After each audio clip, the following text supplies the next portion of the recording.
เอาหันว่าเปิ้นสู้เปิ้นกลัวเปิ้นมาเจรจากับครูติ๊ก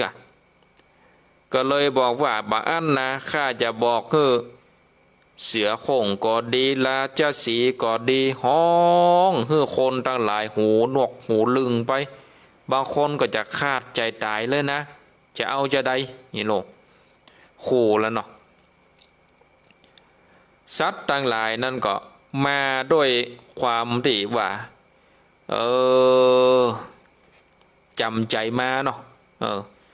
จำใจมาก็บอกหูว่าจะเนี่ยจะได้อะมาจิ้งจอกนั่นนี่เมื่อหูว่ามันมีมนเนาะมันมีมนที่ได้อู้ได้จ่าแล้วนี่ว่ามนนี่เป็นมนวิเศษมันก็สวดคาถาไปโปโลหิตาจารย์ปัทวีใจนั่นนะหูว่าโอ้อันนี้มันเป็นคาถาของเฮาโลนี่เห็นหรอนี่มันเป็นคาถาของเฮาหรอออโตมันจ้างกระผูกมันบ่เฮียนแก้ศรัทธาญาติโยมต่างหลายมันก็เลยสวดคาถาไปเนาะมันก็เลยสวดคาถาไปปอดโตสัตว์ตั้งหลายก็มาเป็นหมู่เนาะปีกมาเป็นหมู่แล้วก็สนั่นนะก้องบ้านก้องเมืองแล้วก็คือตึงราชสีห์เสือโคร่งตั้งหลายห้องเนาะพญาสัพพทานราชาเนี่ยมันมีความมันนะมันมีความถือดีเนาะถือดีตัวเก่าว่ามันมีมนต์วิเศษมันมีอันบนห้องว่ามันมีบริวารนักแต่บัดเดี๋ยวนี้นี่ศรัทธาญาติโยมตั้งหลายสัตว์ตั้งหลายก็ไปเป็นหมู่กับพญากับปโลหิตาจารย์เนาะปัทวีใจมดแล้วก็กาท่องคาถาที่ได้เฮียนมาก็เฮียนกับผูกอย่างเดียวมันบ่เฮียนแก้โอ้สัตว์ต่างหลายนั่นก็ปากันไปเป็นหมู่ของอันปโลหิตาจารย์บุญแล้วเนาะของเจ้าปัทวีใจบุญแล้วก็เจ้าปัทวีใจก็คือเสือสิงกระทิงแรดจ้างป้ากันห้องปอดต่อเสียงสนั่นวันไหวเจ้าพญาหมาจิ้งจอกนั่นนะสัพพทานราชานั่นนะสะดุ้งศรัทธาญาติโยมโล่นตกลงหลังจ้างวะตกจากหลังสิงเนาะมันขี่สิงไปโลเนาะมันขี่ลาจะสิงไปเราเป็นยองเดือบนหลังจ้างเนี่ยพอหรอตกจากหลังสิงตกจากหลังจ้างไปจ้างย่ำใส่โอ้ตายศรัทธาญาติโยมไม่รอดชีวิตนี้ไม่รอดตายเลย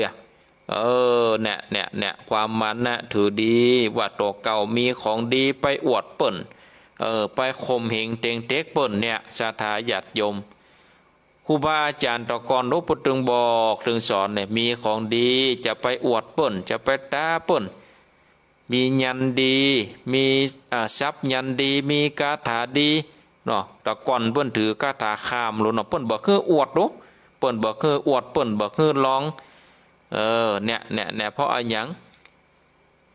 คนที่เปิ้นหูเหลือนี่ก็มีคนที่เปิ้นมีของดีนักเหลือนี่ก็มีศรัทธาญาติโยมต่างหลายเนี่ยเหมือนกับพญามาจิ้งจอกเนี่ยกะมีของดีนี่อวดตาอวดเก่งเนาะมีของดีอวดตาอวดเก่งโอ้ไปมีตายศรัทธาญาติโยมตกจากหลังราชสีห์ตกจากหลังจ้างย่ำใช่ตดโตแบนติดแผ่นดินเนาะ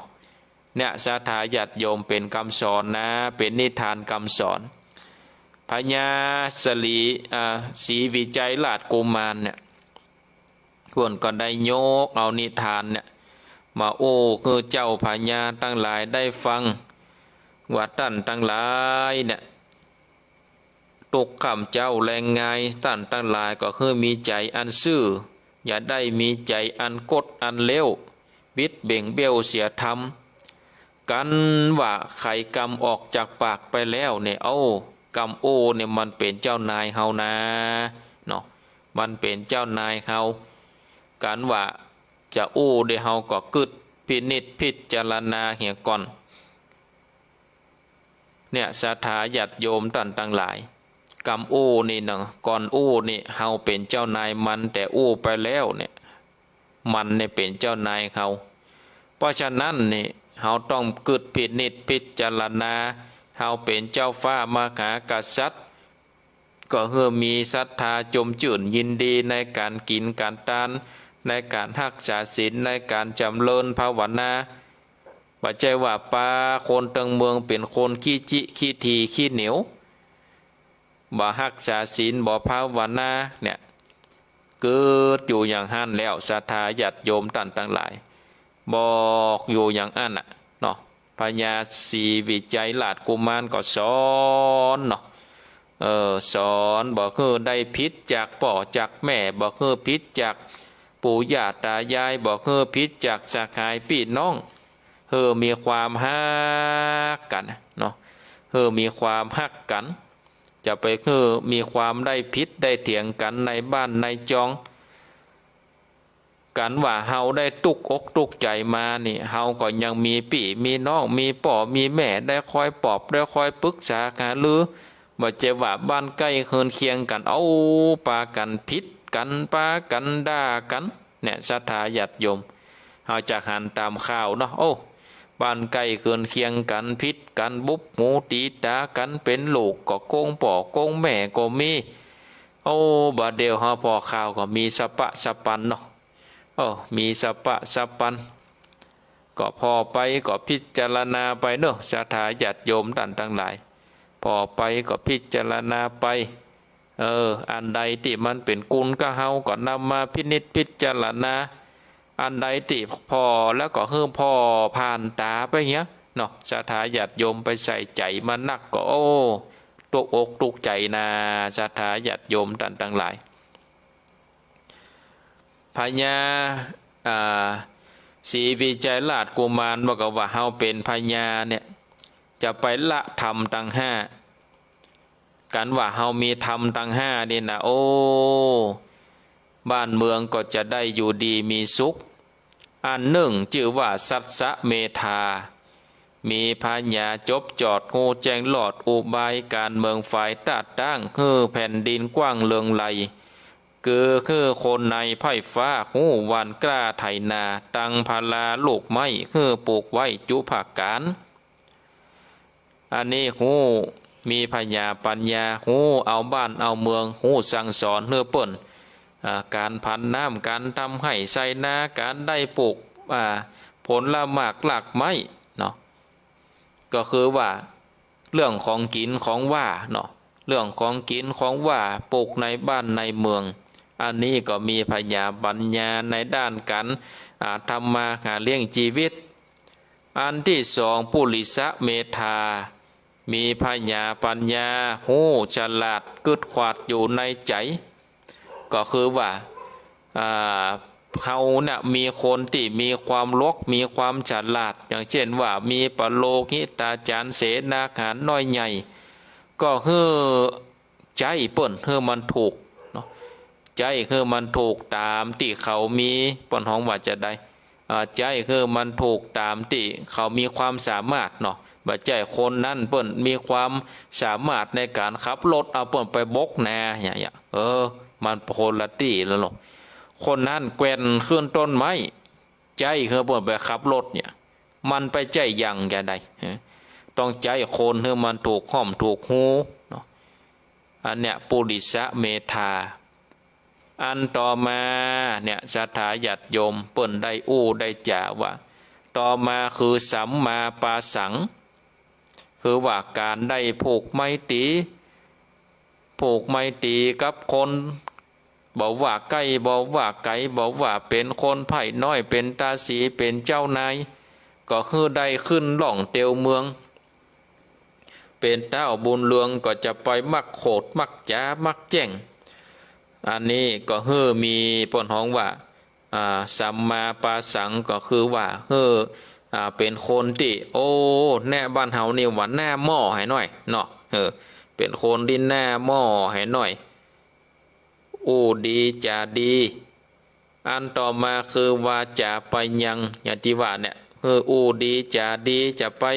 จมจะไปเจ่งจะไปด่าเป็นคนที่อู้หวานเนาะอู้หวานอู้เป็นน้ำเป็นธรรมอันต่อมาก็คือนิลักขลังปราบโจรเนาะพอบ้านพอเมืองบอกมีโจรเนาะบอกมีโจรเข้าม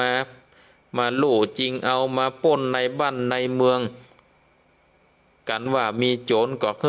มาขนาบคนบอดีก็ขนาบไว้เนาะคนบอดีก็ขนาบบอกได้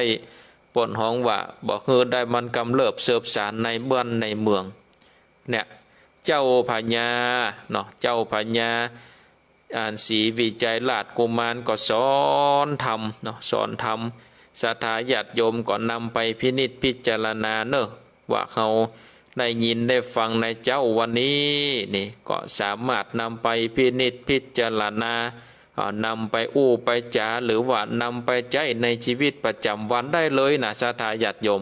ทำ5ประกาศนี่นะโอ้เป็นธรรมคำสอนชั้นดีเนอะศรัทธาเป็นธรรมคำสอนอย่างดีที่เขาตั้นทั้งหลายได้ยินได้ฟังโอ้ถือว่าฟังธรรมผูกนี้เลยได้คำสอนหลายอย่างเนาะเตศธรรมเมืองก็มีคำสอนหลังจากนั้นเนี่ยเจ้าพญาศรีวิจัยราชกุมารก็ได้สอนพญาทั้งหลายแล้วในธรรมเนี่ยพวกก็ได้กล่าวถึงยังนางศรีไวกาซึ่งเป็นกู้ผัวตัวเมียของเจ้าศรีวิจัยราชกุมารนี่นะเกิดเติงหาแม่เกิดเติงหาป่อเกิดเติงหาบ้านหาเมืองก็อยากจะลาเจ้าศรีวิจัยราชกุมารนี่ปิกไปสู่บ้านสู่เมืองไปแอวบ้านแอวเมืองเพื่อที่จะได้เดินทางเนาะไปยังเมืองศรีวิรัตราชธานีเพื่อที่จะไปไหว้ป่อไหว้แม่ไปขอขมาป่อขอขมาแม่เนาะป่อแม่ฮู้ว่าโอ้นางนี่ได้อยู่ดีมีสุขอยู่เนาะอยู่ในบ้านในเมืองเป็นกู้ของเจ้าศรีวิจัยราชกุมารนี่ก็อยู่ในบ้านในเมืองก็อยู่บ้านเมืองที่ดีนางก็เดินทางไปเนาะเดินทางไปยังเมืองศรีวิรัตะเพื่อที่จะไปไหว้ป่อไหว้แม่กันว่าไปถึงแล้วป่อแม่ก็ดีอกดีใจเนาะจนว่าอยู่เมินกันมาหลายปีศรัทธาญาติโยมนางศรีไวกานี่ก็ได้เกิดลูกเนาะเกิดลูกคนหนึ่งชื่อว่ามโนชวกุมารเพราะว่าเกิดได้เร็วตันใจเนาะชื่อ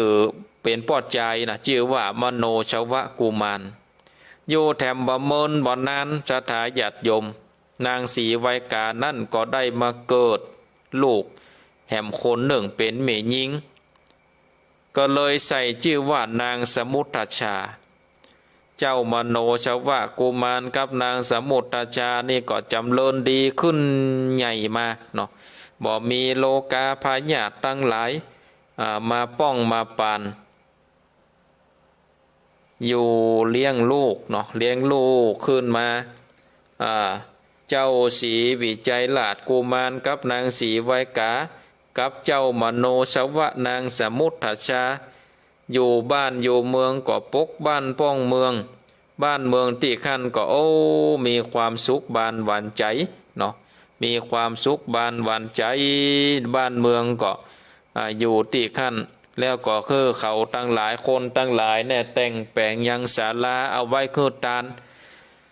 เอาไว้ตานคนตั้งหลายก็มาขอตานเนาะคนตุกคนไล่มาขอกินขอตานเนี่ยศรัทธาญาติโยมตั้งหลายความมีเมตตากรุณามุตุตาอุเบกขานี่อยู่ที่ไหน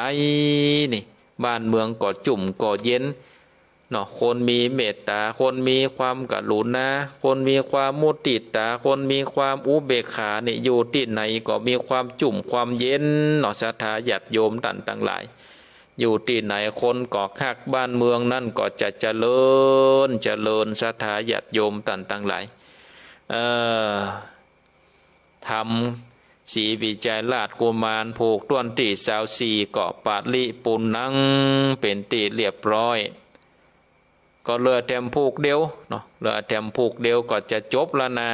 สถาญาติโยมต่างทั้งหลายเหลือแถมผูกเดียวก็จะจบแล้วเนาะมีสาวแค่ผูกก็พุทธหน้าก็คาดว่าถ้าจะได้มาปะกันอยู่กะถ้าบัดติดอะไรอย่างตั้งใดนี่นะถ้าบัดติดอะไรอย่างตั้งใดนี่ก็คงจะได้มาเตดน้ำเตดธรรมเนาะมาเตดน้ำเตดธรรมเพื่อกันฟังศรัทธาญาติโยมเนาะเตดน้ำเตดธรรมเพื่อกันฟังเพราะฉะนั้นก็นี่ก็เป็นน้ำธรรมคำสอนเนาะถือว่าวันนี้นี่ศรัทธาญาติโยมเฮาได้น้ำธรรมคำสอนขององค์สมเด็จพระสัมมาสัมพุทธเจ้าในอย่างดีแล้วก็จะได้ได้จ๋าเอาธรรมะเล็กๆน้อยๆมาฝากเสริมไปเนาะหลังจากที่เขาได้ทำ5 ข้อของเจ้าศรีวิจัยราชกุมารที่ได้บอกไว้ฮะนะอันนี้จะเอาคือมงคลชีวิต9 ประการมาคือกับศรัทธาญาติโยมท่านทั้งหลายได้สดับรับฟังกันอันแรกคือมีความซื่อตรงมงคลข้อที่1นะมงคลข้อที่1คือมีความซื่อตรงข้อนี้มีความสำคัญนักเนื้อศรัทธาญาติโยมบุคคลใดหรือว่าฝ่ายใดก็ตามถ้าขาดความซื่อตรงแล้วนี่ก็จะเกิดความเสื่อมเสียเกิดความเสียหายเกิดความเดือดร้อนเกิดความบ่สงบเกิดความระแวงบ่ไว้ใจกันขาดความเชื่อถือขาดความนิยมเกิดความโกรธเคืองอาฆาตหมัดไล่ซึ่งกันและกัน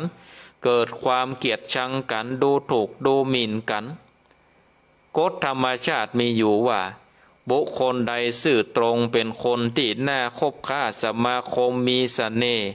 ไผๆก็ชอบที่จะคบค้าสมาคมกับคนซื่อตรงซื่อกินไม่หมดคดกินไม่นานเห็นเนาะกำโบราณพูดถึงว่าดูเนาะเพราะฉะนั้นนี่เฮาท่านทั้งหลายก็ควรที่จะถือเอาความซื่อความตรงนี่เป็นหลักปฏิบัติสำคัญที่สุดในชีวิตมงคลข้อที่2คือมีความสะอาดข้อนี้ก็เป็นความสำคัญแถมอย่างหนึ่งเพราะว่าความสะอาดทำให้ปราศจากโรคภัยไข้เจ็บเชื้อโรคนี่มันเกิดจากความสกปรกเมื่อเฮามีความสะอาดเชื้อโรคก็เกิดขึ้นบ่ได้เฮามีความสุขถึงร่างกายมีความสุขถึงจิตใจบ้านเฮือนที่สะอาดก็เป็นบ้านเฮือนที่น่าอยู่น่าอาศัยไผๆก็ชอบบ้านเฮือนที่สะอาดเสื้อผ้าที่สะอาดก็เป็นเสื้อผ้าที่น่าสวมน่าใส่น่าพอกันว่าเขาได้เป็นคนที่สะอาดเขาก็จะมีคนนิยมชมชอบเพราะฉะนั้นเนี่ยความสะอาดนี่มันเป็นการแสดงถึงชีวิตจิตใจการศึกษาบุคลิกภาพโบราณสอนว่าดูวัดให้ดูฐานดูบ้านให้ดูครัวนี่ศรัทธาญาติโยมท่านทั้งหลายอันนี้ก็ความสะอาดเป็นมงคลอันข้อที่2ถ้าเฮามีมงคลข้อนี้นี่เฮาก็จะดีศรัทธาญาติโยมอันต่อมาก็คือขยันเนาะขยันข้อนี้ก็เป็นข้อที่สำคัญเพราะว่าความขยันเป็นเครื่องผลักดันชีวิตให้เจริญก้าวหน้าการที่มีความมั่นนี่ความขยันมีความมั่นก็จะทำให้ชีวิตของเขาเจริญก้าวหน้าไปสู่ความมั่งคั่งบรรดาบุคคลสำคัญของโลกที่มีความประสบความรุ่งโรจน์ก็เพราะอาศัยความขยันอาศัยความมั่นเป็นเครื่องช่วยผลักดันอันแรกคือขยันศึกษาการศึกษาเล่าเรียนก็คือได้ศึกษาคือได้นักที่สุดเท่าที่จะมีโอกาสศึกษาตามฐานะตามกำลังทรัพย์ในยุคโลกาภิวัตน์นี้ห้องว่าการศึกษาตลอดชีวิตจนถึงวาระสุดท้ายคือความตาย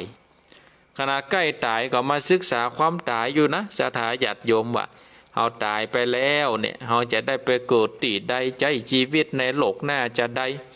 เพราะฉะนั้นจัดนี้เฮาก็เลยต้อง มาเกิดตานมารักษาศีลมาจำเริญเมตตาภาวนาอันที่สองคือขยันคิดความคิดนี่ศรัทธาญาติโยมเราต้องมีเราต้องมันกึดแล้วกึดนี่ดีด้วยนะไม่ใช่ว่ากึดบดีคือกึดเฮือต่างก้าวหน้าอยู่เสมอกึดถึงต่างสร้างสรรค์กึดถึงต่างพัฒนากึดที่จะพลิกแพงให้ดีที่สุดกึดแก้ไขปรับปรุงตัวเก่าว่ามีจุดดีอย่างใดเนาะมีจุดด้อยจะได้พ่องเนี่ยมีความขยันคิดอันที่สามคือขยันพูดโบราณสอนว่าพูดดีเป็นสีแก่ปากพูดมากปากจะเป็นสีอูนักละปะโตปากแดงปะลึงอ่ะเนาะข้อนี้นี่ศรัทธาญาติโยมคือมันดีคือถูกกาลเทศะคือได้ประโยชน์องค์สมเด็จพระสัมมาสัมพุทธเจ้าได้กล่าวเป็นว่าปิยวาจานะวาจาอันเป็นที่รักศรัทธาญาติโยมดีเนาะดีคนก็ตึงหักตึงหุมอันต่อมาคือขยันทำเนาะก็คือว่าทำจนสุดความสามารถเวลาเป็นเงินเป็นทองทำทุกเวลาทุกนาทีทุกชั่วโมงทุกวันเพื่อเป็นประโยชน์เมื่อขยันทำแล้วก็ขยันหาความรู้หาความชำนาญหาความดีหาความชอบหาทางก้าวหน้าหาทรัพย์สินเงินทองมันเข้าหาพระเจ้าพระสงฆ์มันเข้าหานักปราชญ์ครูบาอาจารย์มันในศรัทธาญาติโยมต่างๆหลายอันนี้คือมีความขยันหาเพราะฉะนั้นความขยันนี่คือขยันศึกษาขยันคิดขยันขยันทำขยันหาอันนี้ก็เป็นมงคลข้อที่สี่คือใจพอสมควรแก่ฐานะโตเก่าถ้าเฮาใจเกินฐานะเกินรายได้นี่มันจึงมีแต่ความสุดโทรมลงแต่ถ้าเฮาฮู้ว่าเฮาได้ตะอี้เฮาใจไปตะอี้เฮาได้มา10 บาทเฮาใจไป5 บาทก็ยังมีเก็บลุกเนาะ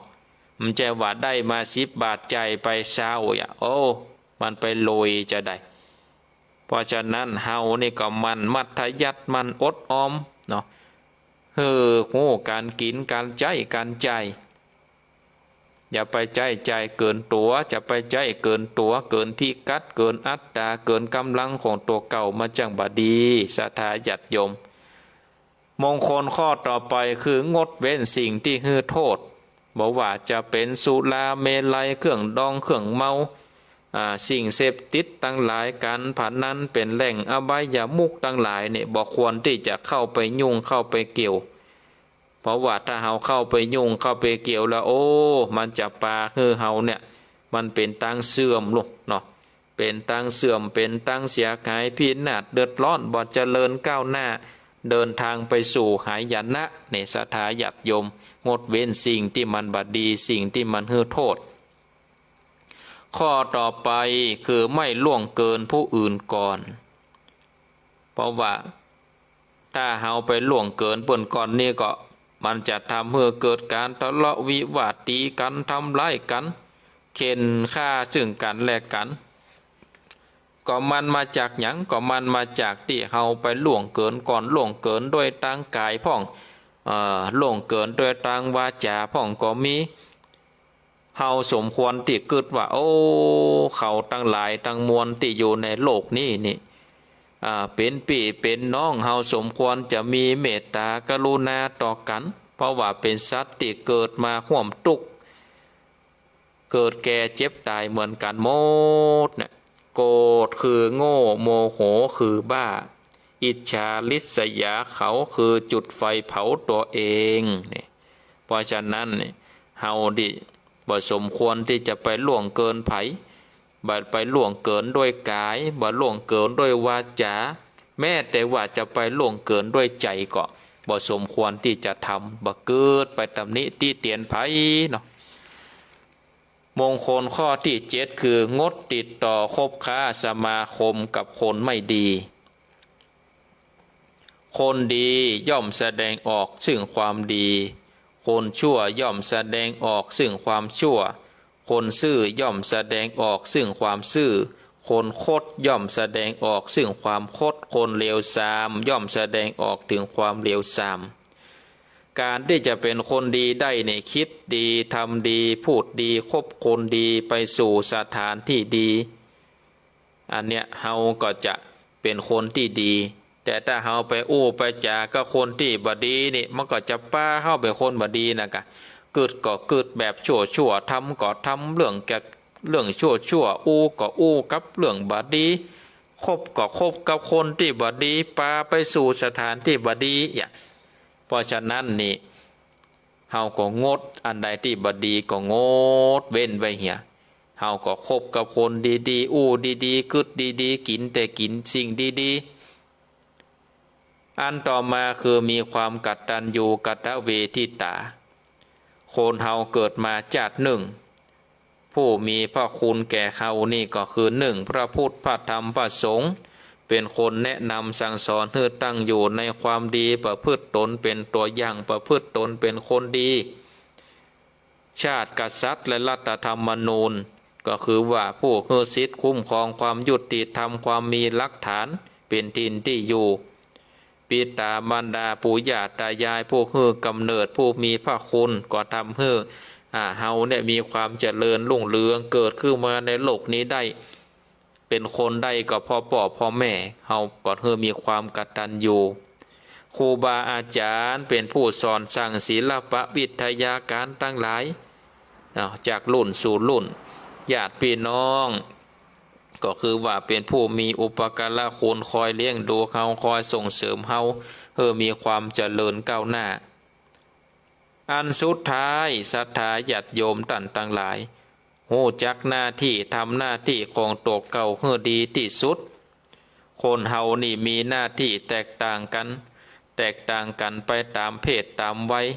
การทำงานไผจะอยู่ในหน้าที่ใดก็ต้องทำหน้าที่ของตัวเก่าให้ดีที่สุดเต็มศักยภาพเต็มความรู้เต็มความสามารถโดยเบามุ่งผลตอบแทนเกินไปทำหน้าที่ด้วยความสนุกสนานมีความเพลิดเพลินถือว่าเป็นเกมกีฬาอย่างหนึ่งของว่างานคือชีวิตคืองานบรรดาลสุขทำงานให้สนุกเป็นสุขขณะทำงานแต่ว่าคนส่วนนักนี่มีความอยากได้แต่บ่อยากทำอยากรวยอยากสบายแต่บ่อยากทำอยากได้แต่บ่ยอมสะสมความดีนี่ศรัทธาญาติโยมท่านทั้งหลายอยากจะรวยแต่บ่ทำงานเนี่ยมานั่งไปไหวขอพรอย่างเดียวนี่มันไปรวยจะได้เนาะต้องทำงานโดยสะสมคุณงามความดีโดยทำความดีมันไหวพระสวดมนต์สะสมคือทานศีลภาวนาถ้าเฮามีบุญเนี่ยเฮามีบุญมีทุนกับตัวเก่าแล้วเนี่ยขออย่างเทวดาก็ตึงฮื้อเนาะเหมือนกับเขามีสตังค์ในธนาคารเนี่ยศรัทธาญาติโยมเฮาต้องการใจเมื่อใดเฮาก็ไปเบิกได้เบิกตรงก็ได้เบิกโดยบัตร ATM ก็ได้เบิกอย่างใดก็ได้แต่ถ้าเฮาบ่มีเงินเนี่ยเฮาจะไปเบิกอย่างใดศรัทธาญาติโยมบุญเหมือนกันถ้าเฮาบ่สะสมบุญไว้เวลาเฮาจะใจบุญเฮาบ่มีบุญแล้วเฮาจะเอาบุญที่ไหนมาใจขออย่างเดียวเนาะไปขอบุญขอคือถูกหวยลอยแชร์ขอให้มีความสุขมีความเจริญแต่บุญบ่เคยสร้างแล้วจะเนี่ยจะใดศรัทธาญาติโยมท่านทั้งหลายอันนี้ก็ฝากไว้เพื่อคิดนะมงคล9ประการเนาะเพื่อนำไปพินิจพิจารณาเอาละศรัทธาญาติโยมท่านทั้งหลายมาเหลวพอเวลาก็ขณะนี้เวลาตี 5:29 นาทีเนาะเหลือเวลาแต่ประมาณ25 นาทีจะได้เปิดสายคือกับศรัทธาญาติโยมท่านสาธุชนพุทธบริษัททั้งหลายประมาณ20 กว่านาทีเนอะอยู่ที่ไหนตั้งใดก็โทรมาได้เนอะโทรมาได้เลย0865878177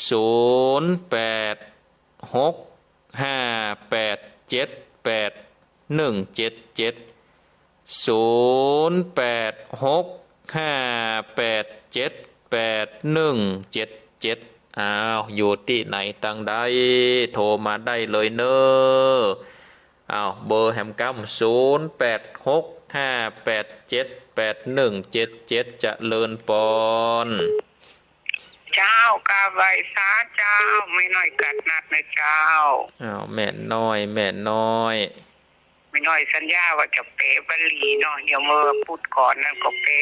ยาถาเนาะวันนี้ยายจะเป๋ซับปี้นะเจ้าเขาไปวัดเขาได้ยินซับปี้กันตลอดเนาะแต่ว่าหัวคนเป๋ว่าหือนะเจ้าเอาเลยซับปี้ปิโยวิวัตสันตุความจันไรทั้งปวงจงบำราดไปสัพพะโลโควินาศตุโลกทั้งปวงของท่านจงหายมาเตภวะวันตรายโยอันตรายอย่ามีแก่ท่านสุขีทีคายุโกภวะท่านจงเป็นผู้มีความสุขมีอายุยืนอภิวาทนาสีลิสานิจังอุทาปจายโนจัตตาโลธรรมาวัฏันติอายุวันโนสุขังพลังเรวาธรรม4ประการคืออายุวันนะสุขะพละย่อมเจริญแก่บุคคลที่มีปกติไหว้กราบมีปกติอ่อนน้อมต่อผู้ใหญ่เป็นนิจเจ้าวนาเจ้าภวันตุสัพนะเจ้าเนาะจะเป้หูฟังไปตลอดนะเจ้าสาธุโมทนาอ้าวมีก็เข้ามาแถมจะเลินปอนไว้สาข้าวท่านพระครูตอนนั้นประเสริฐขัดจิตนี่เนาะนำคำสอนโอ้กันฟังอยู่ฟังในจิตในใจแล้วมันถึงดีแต่เขาสองคนนั้นคนนี้กันถึงดีใจอันพระสีใช้แล้วเนาะครับเนาะอนากาก็มีคนตกคนต่อเมื่อเขาเก็บว่าสังเขาเป็นคนมีความเมตตาเนาะฝนตกก็เมืองนั่นมันมาได้ตกอันบอกสวยๆให้เขามานี่ได้บอกอันตักปิ้งอันพระครูครับแต่เจ้านี่บ่หันเด้อเนาะแต่ว่านี่มกตกนี่เนาะครับเสียงใจที่เสียงดังฟังสัตว์ที่เนาะผมฟังที่เขาไม่รู้สาธุฟังกันไปเรื่อยๆเนอะครับโอ้ฟังเดี๋ยวนึงหูมันถึงฟังตลอดครับมันที่เห็นแล้วครับสาธุบุญรักษาพระครูกำลังใจพระครูนะครับขอพระครูเยอะหยีมีสุขอันมันเยาพระครูหลุดไปกันต่อไปขอพระครูรักษาที่จะครับสาธุครับครับสายต่อไปจะเลินปอนอาจารย์พระครูแม่เพนคนชื่อชีวิตอาจารย์เด้อแม่เพนพอจะเต็มที่เรื่องการพระครูเด้อสาธุโมทนามาวันนี้ก็มีคติสอนใจดีเนาะเอาครูเนาะนั่นวันนี้นี่ได้คติสอนใจนักขนาดวันนี้นะเจ้าแม่น่ะเจ้าคือการจ่ายพระครูไหว้สาเจ้าสาธุครับสายต่อไปจะเลินปอนยายพรเจ้าฟังแต่เจ้าละกาวันนี้เจ้าจะมาหัวทิ้วฝนตกก่อนสันกำแพงคือแล้วตกขนาดถ้าจะเหมือนกันนี่ตกมาในเปิ้นอย่าเปิ้นงางฟ้าเจ้าตกสบายมาแล้วนะเป็นห้าบุญกับวันนั้นเป็นรอพระเจ้าวันที่3ละบุญมาโจ้หน้าบุญสวดไปก็ไปรอพระเจ้าเรื่อง9 ตุลละอันกะแล้วก็เลยยกเจ้าป้าโดยตานกันถิ่นด้วยโตหลายงานนี่เนาะแล้วเป็นว่าตานกันถิ่นด้วยเงินน้อยเดียว3 ล้านบาทแบ่งมาได้ไปชักล้านเนาะไปไหนจ้ะสบายดีเนาะสบายดีสบายวันนั้นโทรทำอาหารจะคิดจะมีดาวแควละโลมเดี๋ยวนี้ดาวแควนขึ้นแล้วเรียกว่าทำอาหารชุมชนดีแล้วเนาะสบายแล้วแควนขึ้นถึง2แล้วไอ้ ไปก่อนเถอะนะเอามาคุยอยู่ดีสบายอ่ะได้เช็ดได้บ่อยได้ใครอ่ะล่ะ สาธุโมทนา แล้วก็ให้อยู่ด้วยญาติโยมไปเหมือนเนี่ย แล้วก็ญาติโยมก็โยโตตุเจ้าไปมนๆกะเฮ้อ จ้าช่วยเจ้าดึงกับโยมดึงหนังวัวล่ะ สาธุโมทนาเนอะยายพรเนอะ มาสการเจ้า บุญหักษา เจ้า อ้าวครับสายต่อไปเจริญปอน กราบไว้จ้าเจ้าพระครู แม่สีทอน เจ้า ฟังอยู่เจ้าพระบาทอุดมชัดเจนดี ชัด เจ้า เจนดินเนาะฝนตกก่อนนะปุ่น ก็นะยมแม่ก็ว่าจะถามท่านว่าฝนตกก่อนตกเจ้าตกกลางคืนตกจะนักอ่ะ โอ้ถ้าจะเหมือนกันเนี่ยก็ตกปดโตจัดหลาย ให้ไข่หมดแล้วเนาะ ก็นั่นเนาะถ้าจะไขว้กันนะ เจ้าชัดเจนดีนะเจ้า บุ พ ญ ระบา หั ท ก อุด ษาม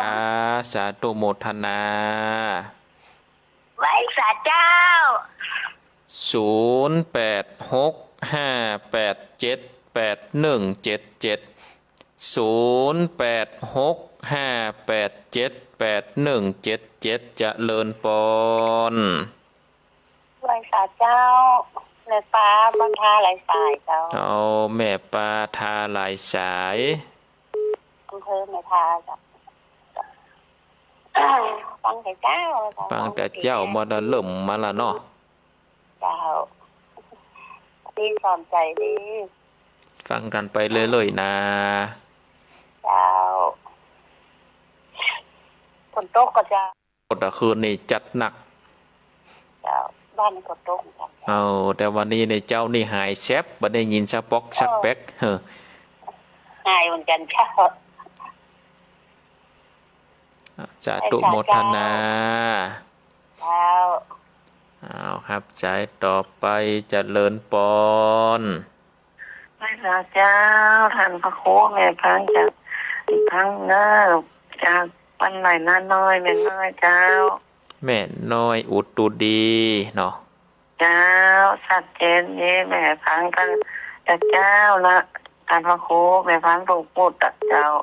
สาธุโมทนาฟังกันไปเรื่อยๆนะ เจ้าแม่ถึงพังถูกตนถูกองค์อะเจ้า บุญรักษา เจ้าแม่เป็นกำลังใจเนื้อท่านพระโคเนื้อ สาธุ เจ้าเจ้าสาธุเจ้า เอาครับสายต่อไปเจริญปอน เจ้ากลับไหว้สาเจ้าท่านพระครูวันนี้ก็มีบุญแห่งวันเด้อตื่นขึ้นมากันได้ไหว้พระฟังธรรมกับท่านพระครูทั้งเมื่อตีสี่มาแล้วเด้อเจ้า แม่สุกแก้วศิลาพรสิทตี้บ้านโฮงละปูนเจ้า สา โอ้โห ธุ เต็มดีเด้อครับความทำประเด็นนี้ผูกพี่แซวซีฉันผูกเร็วจะจบแล้วเนาะ จะจบจะอวสานแล้ว เจ้าทำ5 ข้อของสีวิจัยแรกกุมารน่ะโอ้มีคติสอนใจเตือนใจ ทุกอย่างทำกับยาวท่านพระครูบรรยายกับปุถโธเข้าอกเข้าใจดีเด้อเจ้า สาธุบุญรักษา วันนี้เข้ารายการเจ้า2 ชั่วโมงเนาะเจ้าเนาะ 2 ชั่วโมงลวดไปถึง6 โมงวันนี้ เจ้ากลับไหว้สาเด้อ สา ท่านพระครู ธุ สาธุสาธุเด้อเจ้าเด้อเจ้า อ้าวครับสายต่อไปเจริญปอน อย่างวิสาเจ้าท่านพระครูยังแม่ทองจะบ้านกรรมเจ้า อ้า เป็น ว แม่ทอง หวย เจ้า การแม่สายทอง ตื่นวัดตี2ฝ่ายวันนี้มันได้ไหว้พระอย่างตัวเจ้า ฟังแต่ต้น ใจ เนี่ย ชั เนาะ ดเจนที่98.75เนี่ยนะเจ้า ฝนตกก่อบ้านหง ตกตะคืนนั่นกับเจ้า เอาใช่ว่าให้จะตกทั่วกันนะ ตกแค่นักเจ้าให้ทั่วกันหมด ก็ เนาะ นะให้จะทั่วกันนะเทก็ตกจัดหลาย เจ้าชัดเจนดีเจ้า สาธุโมทนา สาธุเจ้าสวัสดีเจ้า อ้าวค หับสายต่อไปเจริญปอน ไว้สาเจ้า จากที่ไหน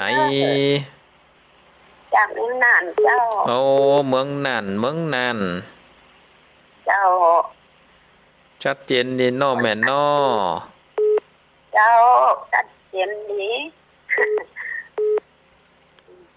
ไว้สาเจ้า สาธุโมทนาฟังกันไปเรื่อยๆนะแม่เน้อ เจ้า สา เนาะ ธุหมดก็ฟังกันไปสาธุ ไว้สาเจ้า ครับสายต่อไปเจริญปอนเจริญปอน ไว้สาเจ้าจากเวียงหัวเป้านะเจ้า โอ้เวียงป่าเป้า ฟังตั้งแต่เจ้าแล้วเจ้า ฟังแต่ เวียงหัวเป้านี่เปิดสถานี5 โมงเจ้า เอา5 โมงเกาะสัญญาณพอดีเจ้าทำวันนี้ก็ได้คติสอนใจจะนักเจ้า เอาตันได้ฟังทำเมืองอยู่เนาะ เจ้าได้ฟังไงเจ้า เอาสาธุ ฟังถึงว่าตีห้าก็เปิดฟังตี โอ้ ห้าก็เปิด ดี ฟัง แล้ว นะ ดี เจ้า แล้วเมินกันได้ปะกันเนาะ เจ้า บุญฮักษา เป็นกำลังใจนะเจ้า สาธุ สาธุเจ้า ศรัทธาตังเวียงป่าเป้าก็เมินไหนได้ปะกันดูเมินไหนก็จะลันไปแห่กำเพราะว่ากูเตือในออกเวลา3 เกิงถึง5ก็เปิ่นเกาะสัญญาณอาตมาจบรายการพอดีอาตมาจบรายการพอดีเวียงป่าเป้าก็เริ่มรายการของท่านอาจารย์พระครูอภิวัฒนาวิกรมวันนี้นี่เปิ่นมอบหมายคือถึง6 โมงเนาะถึง6 โมงก็อยู่ด้วยกันเป็นกู้เป็นกีมไปตลอดถึงศรัทธาญาติโยมที่เข้ามารับชมรับฟังในการถ่ายทอดด้านระบบ Facebook ไลฟ์ครูบาอาจารย์ก็หลายตนศรัทธาก็หลายท่านหลายคนก็สุมาอภัยเนอะบ่ได้ตักใจโอจาพาใส่กันก็ขอบคุณโนโมทนาที่เข้ามารับฟังเนาะเข้ามารับชมรับฟังมีก็เข้ามาแถม0865878177 เจริญปอน ไว้สาเจ้าทานพระกู้แม่บัวลอยบ้านทุกก็ตำบลตะกอนอำเภอแม่สวยเจ้า โอ้แม่สวยแม่สวย เจ้าฟังทานพระครูตลอดเนื้อเจ้า สาธุโมทนา วันนี้ได้นำทำคำสอนจัดนักเจ้า โอ้วันนี้นี่ในคติสอนใจอยู่เนาะ เจ้าโอ้ดีใจปัญญาอันใดหายก็ฟังนำทำคำสอนล้นๆนะเจ้า โอ้ดีแล้วดีแล้ว เจ้าฟังตลอดเนื้อคุณก็ตกนักอยู่เลยเจ้า โอ้ถ้าพูดก็ตบเหมือนกันกะ เจ้าจ้า สาธุโมทนาบุญรักษาเด้อครับสายเจริญปอน ไวสาเจ้า อันนี้แม่จันทรีบันมะกอกประสร้างหิมกับอยู่หิมรัฐบาลพี่นะเจ้า โอ้ ในโทรมามือหลายปีแล้วเนาะสุมาเด้อเนอะ โทรกับบัดติดตอนแรกแม่ว่าพระครูพระครูอภิวัตรว่ะเสียงเหมือนกันนี่เนาะ คล้ายๆกันบ่ได้ พี่ว่าดัดสิริเนาะ แม่นแล้ว ธรรมดาเนาะ แม่นแล้ว โอ้แม่ดีใจโอ้ยท่านอาจารย์บรรยายเนี่ยโอ้ให้สิฟังนี่ใช้ทำใดนะไอ้บุญกับโตนเนาะ เอานำไปประพฤติใจได้เลย เจ้าอันนี้แม่พยายามโทรเนาะแม้แต่บอกตรงๆแล้วแม้แต่บาทเป็นหมื่นได้ เป็น มีตัวกังวลหน่อยกัน เดี๋ยวหายแล้ว เจ้า เจ้าหายแล้วที่ได้โทรไว้ตลอดเด้อใส่สาเจ้า เจ้า เข้ามาแถมเจริญปอน ไว้สาครับท่าน โอ้โตมนเนี่ยได้ยินเสียงกันนี่ มันแบบออกมาครับ นะคะมนกันนะแมบเห็ดตัวเนาะ มันได้ยินเห็ดเตื้ออ่ะ มนไหนเตื้อยังดี จำกันได้อยู่เนาะ ได้กาพ่อบุญธรรม ครับครับฟังแล้วก็ได้คติดีเนาะ ทางตันได้ฟังหยองยองแควนกาเนาะ ครับครับท่านได้ยินอยู่ครับ ฝนตกก็เวียงป่าเป้า ทุกเหมือนกันครับ เอาตกเหมือน เดี๋ยว กัน นี้ตอนนี้ยั่งแล้วครับ แต่คืนนี่นักแกนาเนาะ แต่คืนนี้นักอะทางตะวันมือแรงมาตะวันมือตอนนี่เด้อ โอ้ตาเพนี่เอามันแล้วมาค่ำหอยมาตอนปอดตะใดหอย ถ้าเมื่อตอนมาถึงเมื่อค่ำถึงเมื่อคืนเนี่ยครับ สาธุโมทนา ครับครับไว้สาครับ อ้าวมีก็เข้ามาเจริญปอน ไปจ้าเจ้า แม่จันฟอง มันไม่เสียนะ เหมือนไหนก็แมบให้ก ห่อนตันเปิ้นก็คนตัวไก่ ำชัดเจนดีเนาะแจ้ห่มเนาะ เจ้าฝนตกค้ำเข้าฝนก้า นั่นนะกะจะเกี่ยวเข้ากันก็ตึงมาตึงทำนะ เขากล่าวเปิ้น ข้าวเต่าแถมมาพ่องก็กองต้วยตีต้วยก็ฝนตกห้ำเนาะ ลุกดับตัวกำลังใจนะ สาธุโมทนา ไม่รู้จะได้ถูกกันนะ สาธุ จ้ะ ครับสายต่อไปเจริญปอ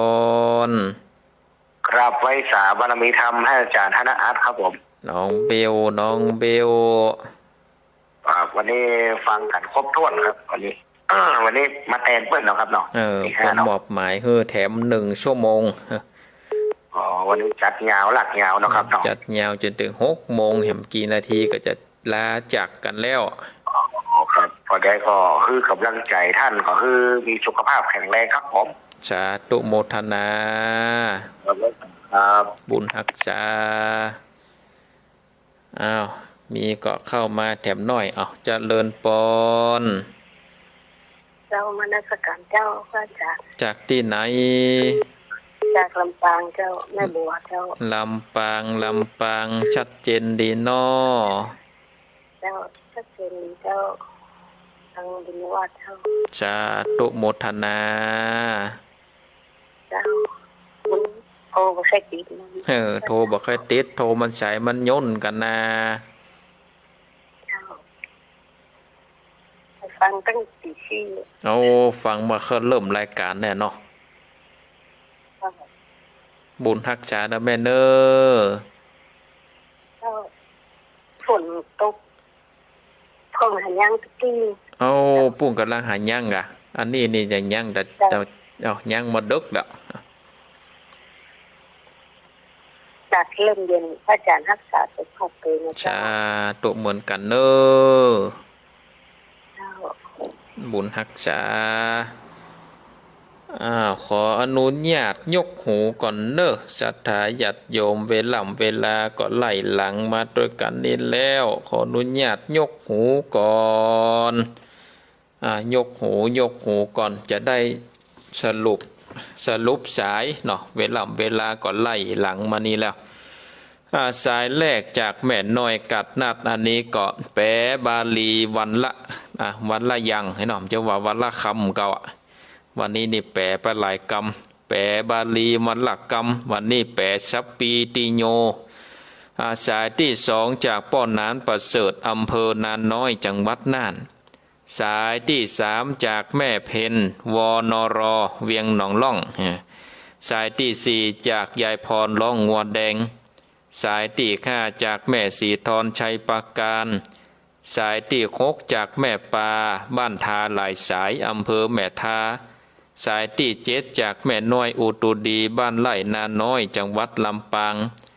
สายที่8จากแม่สุแก้วบ้านศรีลาพรศรีเตี้ยอำเภอบ้านโฮงสายที่9จากแม่สายทองบ้านห้วยการอำเภอบ้านโฮงสายที่10จากเมืองน่านสายที่11จากเวียงป่าเป้าสายที่12จากแม่ลอยอำเภอแม่สวย สายที่13จาก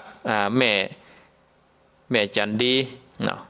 บ้านบอกกอกป่าสังสายที่14จากป่อบุญธรรมบ้านโป่งหนองอำเภอเวียงป่าเป้าสายที่15จากแม่จันฟองแจ้โคมสายที่16จากน้องเบลสายที่17สายสุดท้ายจากจังหวัดลำปางนี่ก็สาธุอนุโมทนากับศรัทธาญาติโยมท่านสาธุชนพุทธบริษัททั้งหลายทุกท่านทุกคนที่โทรมาคือกำลังอกกำลังใจ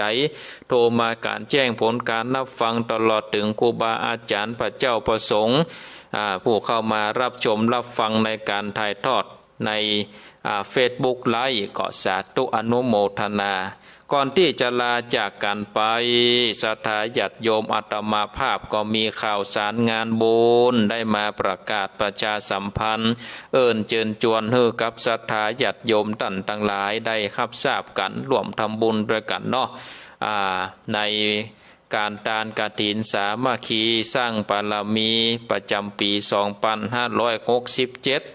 ของวัดกาลิกาลามสันมณะตำบลต้นทงอำเภอเมืองจังหวัดลำพูนคือวัดของอาตมาภาพนี่เนาะวัดอาตมาภาพที่นั่งออกสถานีอยู่ที่นี่จะได้ถวายทานกฐินในวันเสาร์ที่9 เดือนพฤศจิกาก็คือแถมบักกี่วันที่จะถึงนี้วันนี้ก็วันที่6แล้วเลยแถม3 วันก็เชิญชวนศรัทธาญาติโยมท่านสาธุชนท่านทั้งหลายได้ร่วมทำบุญกันเนาะเพื่อที่จะได้นำทุนทรัพย์บูรณะพระประธานในพระวิหารปิดคำพระเจ้าก็เชิญชวนศรัทธาญาติโยมได้ร่วมทำบุญกันถ้าจะเป็นกองบุญก็กองบุญละ999 บาทหรือว่าทำตามกำลังศรัทธาได้ก็สามารถแจ้งความประสงค์แจ้งความจำนงร่วมทำบุญกันได้ที่เบอร์โทรศัพท์0865878177 ศรัทธาญาติโยมที่อยู่ตำใกล้ตำหิมอยากจะมาร่วมทำบุญกันก็เจริญพรเนอะในวันที่9 พฤศจิกาเวลา9 โมงเป็นต้นไปร่วมทำบุญถวายทานกฐินสามัคคีสร้างบารมีด้วยกันสำหรับศรัทธาญาติโยมที่อยู่ไกลบ่สามารถที่จะเดินทางมาได้ก็สามารถโทรมาหลังไมค์เพื่อจะขอเลขบัญชีในการโอนร่วมทำบุญได้เนอะก็จะได้บอกหลังไมค์เนอะศรัทธาญาติโยมเพราะฉะนั้นก็กฐินในวันที่9 พฤศจิกาเชิญชวนศรัทธามาร่วมกินร่วมทานกันนักหลายๆเนอะมาร่วมกินร่วมทานร่วมกันโดยการใจเสียงประชาสัมพันธ์ข่าวสารงานบุญเอาละเนาะศรัทธาญาติโยมท่านทั้งหลายก็อยากจะร่วมทำบุญก็สามารถโทรมาได้หลังไมค์เนอะโทรมาได้หลังไมค์ที่เบอร์โทรศัพท์ที่โทรมาตะกี้คือ0865878177ก็สามารถร่วมทำบุญกันได้โทรมาแจ้งความประสงค์แจ้งความจำนงกันได้วันนี้อาตมาภาพก็จะได้นำเอารายการได้ลาจากศรัทธาญาติโยมท่านสาธุชนพุทธบริษัททั้งหลายไว้เพียงเท่าอี้ก่อนขอความสุขความสวัสดีจงมีแก่ศรัทธาญาติโยมท่านสาธุชนทุกท่านเนื้อคิดสิ่งใดก็ขอให้สมดังความมุ่งมา่ปรารถนาหลอดพ้นจากทุกโศกโรคภัยมีอายุวันนะสุขะพละเหมือนกันทุกท่านทุกคนอายุ